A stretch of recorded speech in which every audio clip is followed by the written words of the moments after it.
Bine v-am găsit, dragii mei, din Zodia Balanță, oriunde v-ați afla în această lume.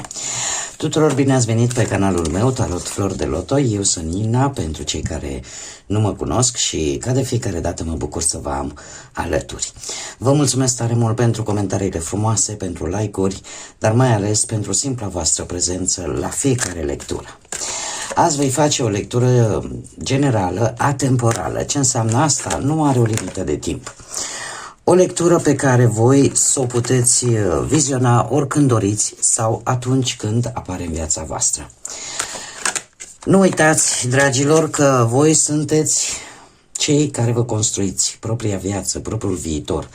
Așa că vă rog să luați decât acele mesaje care rezonează cu voi și, desigur, această lectură o puteți completa cu vizionarea celorlalte zodii care pot reprezenta pentru voi, poate ascendentul, luna, Venus, și care vă pot aduce mai multe informații. Așa că, dragii mei, haideți să vedem ce mesaje, sfaturi, energii vin în următoarea perioadă pentru voi, dragii mei din Balanță, în funcție de cum gândiți, cum simțiți și ceea ce voi vă doriți. Să vedem care este energia voastră pentru următoarea perioadă de când urmăriți această lectură. Și să vedem. Interesant, avem gratitudine, mulțumire și avem de asemenea ultimul pătrar de lună. Arată o eliberare, o eliminare, o decizie finală. Vedeți lucrurile mult mai clar, revizuiți informațiile și vă curățați de ceva anume. În același timp, avem numărul 23. 23 care îmi poate vorbi de dorința de armonie, de dorința de cooperare, de faptul că, nu știu, poate comunicarea voastră, modul vostru de a vă exprima, de a socializa, va fi un pic mai diferit. Veți avea așa un fel de caracter mai expresiv, mai vesel, mai sociabil, da? Pentru că vreți să vă exprimați emoțiile, vreți să vă exprimați poate punctele de vedere, dar într-o manieră poate ușor diferită față de cum ați făcut-o până acum. Cartea în sine, gratitudinea sau mulțumirea, aduce cu sine evitarea cumva acelor persoane negative. Indiferent de ce suferințe poate ați trebuit să suportați, începeți cumva să vă gândiți la lucruri pentru care voi vă simțiți recunoscători. Iar asta îți ridică vibrația, îți ridică energia, este o energie foarte bună. Iar faptul că avem acest ultim pătrar de lună îmi arată că ceva este pe cale să se finalizeze, să se termine pentru voi. Și intuiesc că este vorba despre ceva care v-a cam apăsat în ultima vreme. Haideți să vedem ce ne spune și tarotul. Să vedem ce mesaje, sfaturi, energii vin în următoarea perioadă, în funcție de ce gândiți, cum simțiți și ce vă doriți.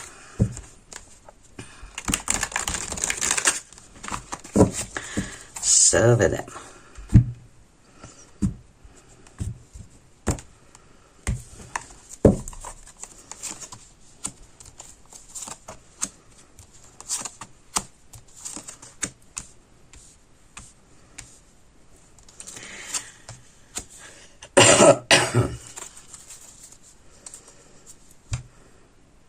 Avem două arcane majore. Haideți să mai punem un rând de cărți. Un mesaj aleatoriu, dragilor, veți trece printr-o transformare importantă. Avem arcanul major, moartea, nu este vorba neapărat de o moarte fizică, este vorba despre ceva care se schimbă, vreți, nu vreți, ceva se încheie și confirmă această energie principală. Haideți să vedem ce mesaje, sfaturi, energii vin pentru dragii mei din Balanță în următoarea perioadă.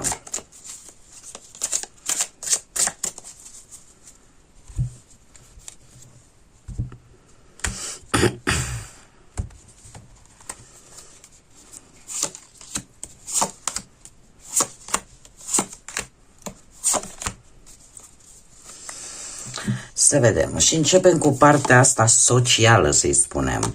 Cercul vostru intim, persoanele de lângă voi, fie ele de familie, fie prieteni, amici, legăturile cele mai apropiate. Se pare cu acest paj de bâte, un paj de bâte care îmi vorbește de ceva rapid, ceva la care ați avut nevoie, poate și de un pic de curaj, ați fost foarte energici, foarte impulsiv, de asemenea, sau o situație care a cerut o acțiune rapidă și a cerut și mult curaj. Poate că ați avut parte de o veste importantă.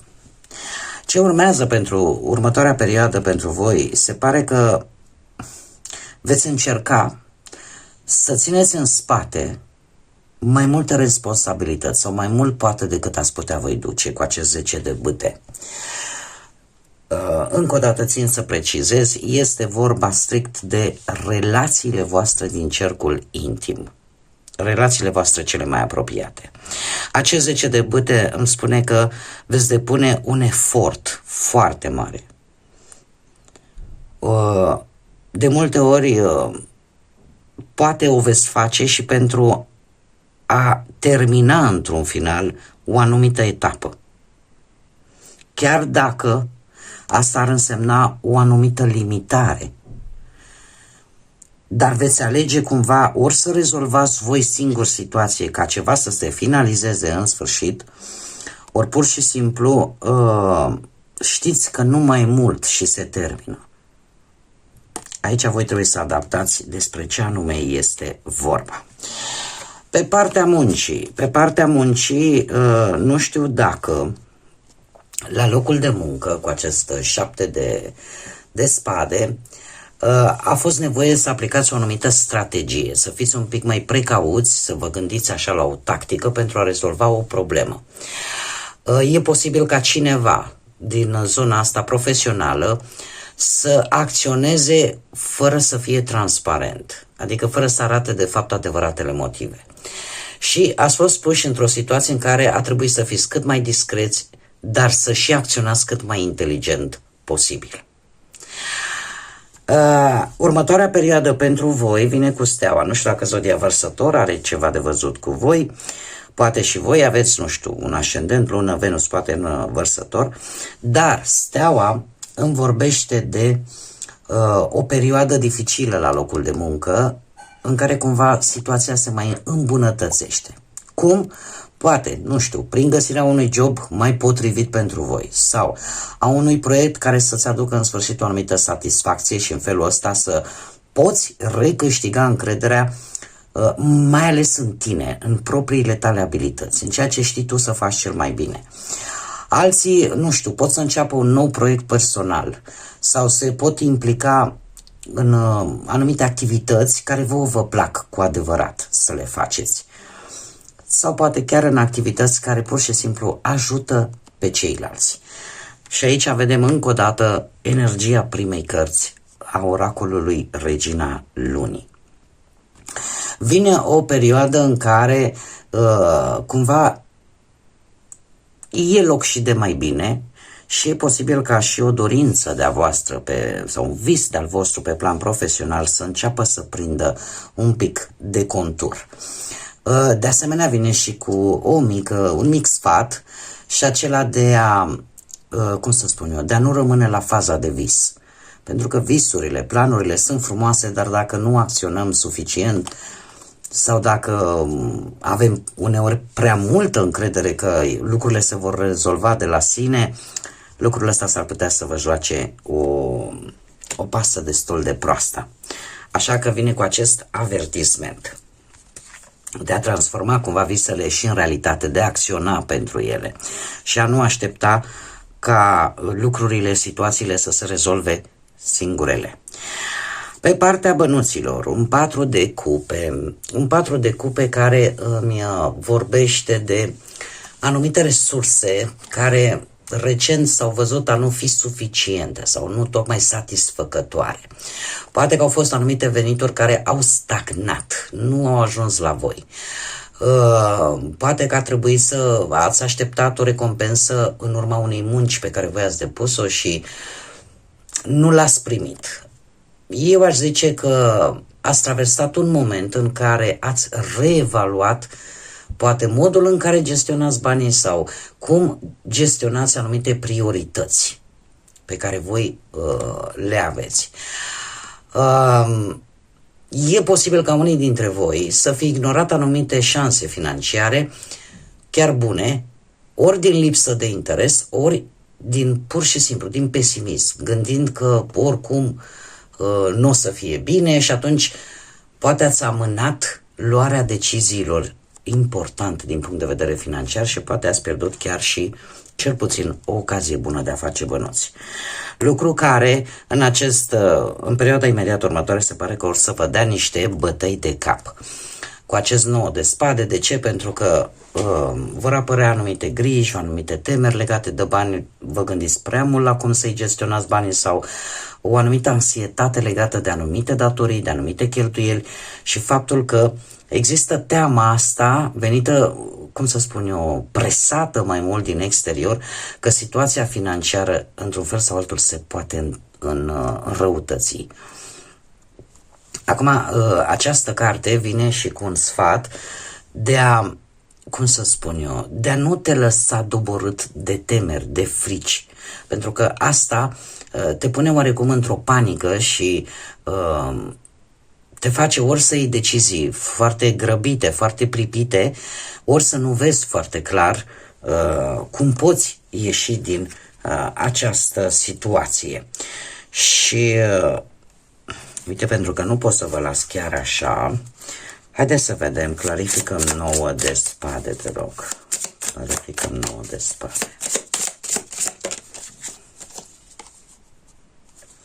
Haideți să vedem ce ne spune acest 9 de spade. Da, veți traversa o perioadă în care toate aceste stări de stres nu vor face altceva decât să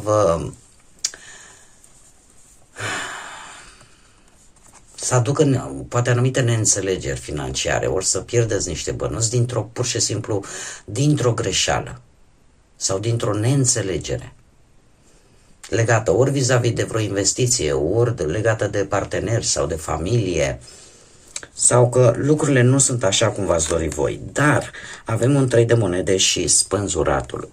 Aveți șansa.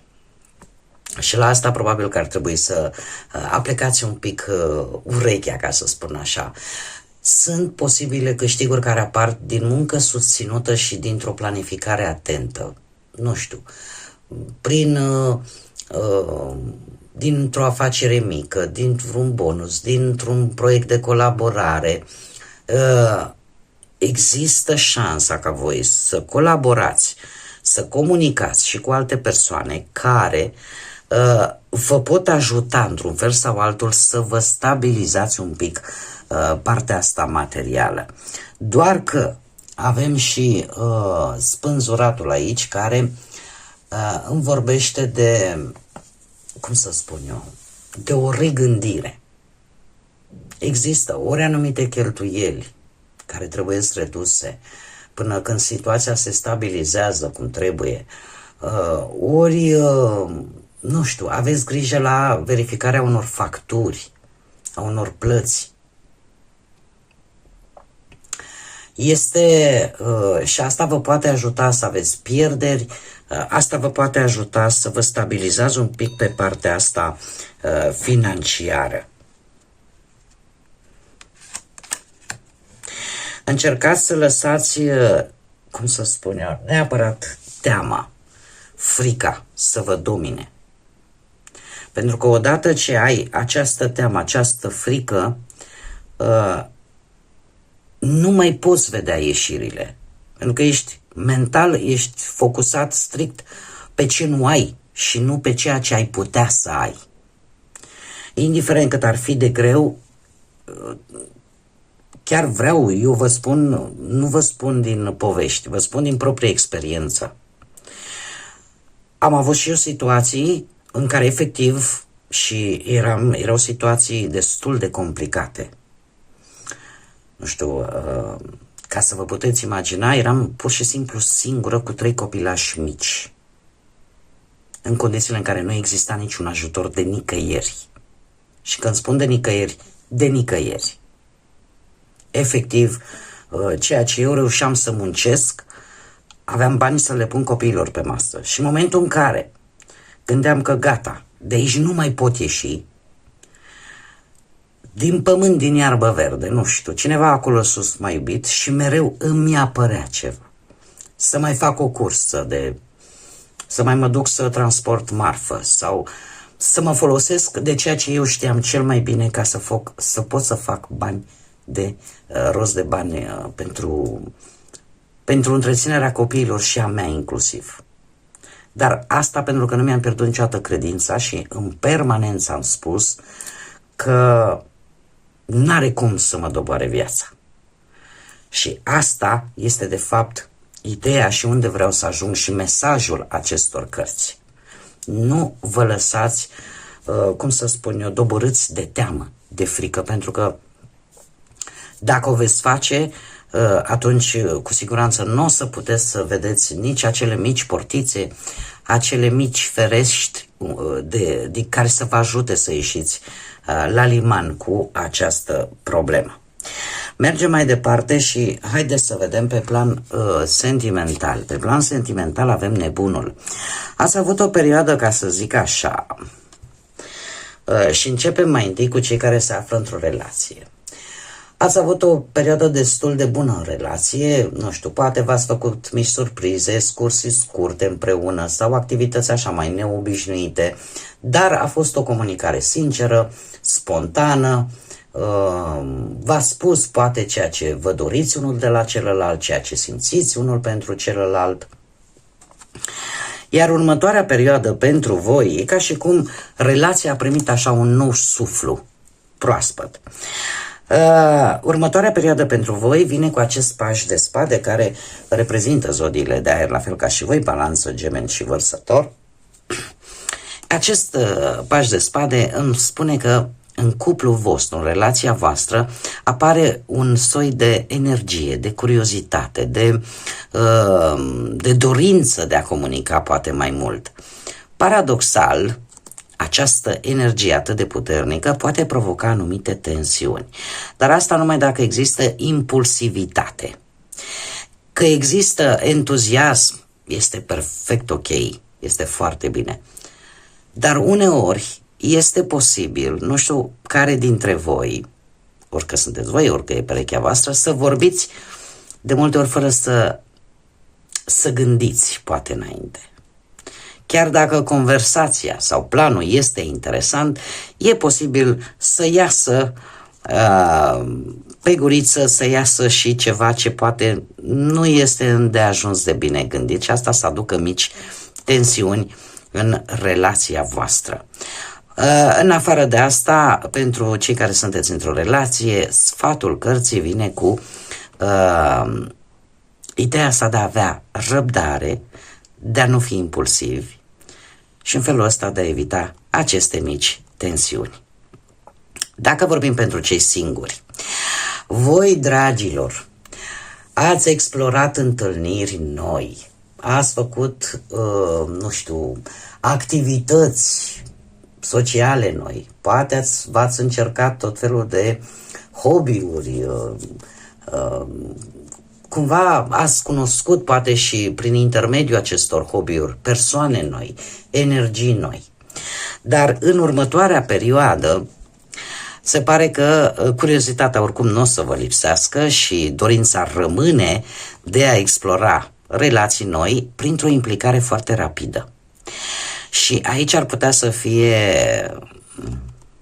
o mică mare, să zicem, problemă. De ce? Pentru că această implicare rapidă, împinsă de curiozitatea voastră, vă poate duce la relații care, fără o analiză mai profundă, posibil să nu fie și de durată. Voi veți avea parte de experiențe emoționale, veți atrage oameni noi în continuare și asta doar prin energia voastră și entuziasmul vostru. Dar, de asemenea, nu vă puteți gândi că nu va lipsi, și aici vine sfatul acestei cărți, e posibil să apară și o superficialitate în relații și tendința, poate a voastră, poate a celorlalți, de a evita un angajament serios. Haideți să vedem și care este surpriza. Surpriza voastră pentru următoarea perioadă este legată de judecată și de roata destinului sau roata norocului. Două arcane majore importante și eu aș spune că veți avea parte în primul și în primul rând de o trezire și de o schimbare radicală în viața voastră. Că unde se va produce această schimbare, această trezire, depinde de voi, pentru că este surpriza cărților. Aici voi trebuie să adaptați, dar ce pot eu să vă spun? Că există, e vorba de o alegere pe care voi poate ați făcut-o cu ceva timp în urmă, poate chiar are legătură cu trecutul vostru, în care voi v-ați, cum să spun eu, ați ales, să zicem așa, responsabil. Ori că ați reevaluat o anumită situație, o anumită relație, cert este că ceva deja s-a schimbat. Că această schimbare, nu știu, a venit printr-o informație oficială, că a venit printr-un e-mail, că a venit printr-un apel telefonic, dar ceva aici se cere reglat, se cere reevaluat. Suntem într-un an în care lucruri din trecut e posibil, situații, relații, să revină pentru a fi rezolvate definitiv.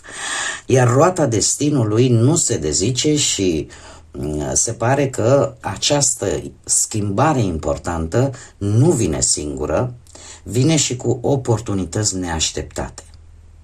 Poate veni chiar și cu un dram de noroc, dar lucrurile se pun în mișcare. Ceea ce a stagnat poate de ceva vreme din trecutul vostru începe să se miște și începe să se miște într-o manieră foarte bruscă și foarte hotărâtă, se pune în mișcare, da?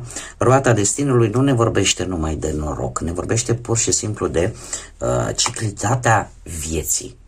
Ceea ce a fost jos se ridică sus și așa mai departe, da? Roata vieții în permanență se învârte, da? Așa că schimbări majore. Haideți să vedem acum și ce mesaj au fazele lunare pentru voi, dragilor din Balanță, pentru următoarea perioadă. Ce este nevoie să, la ce este nevoie să renunți? Și avem o lună în descreștere.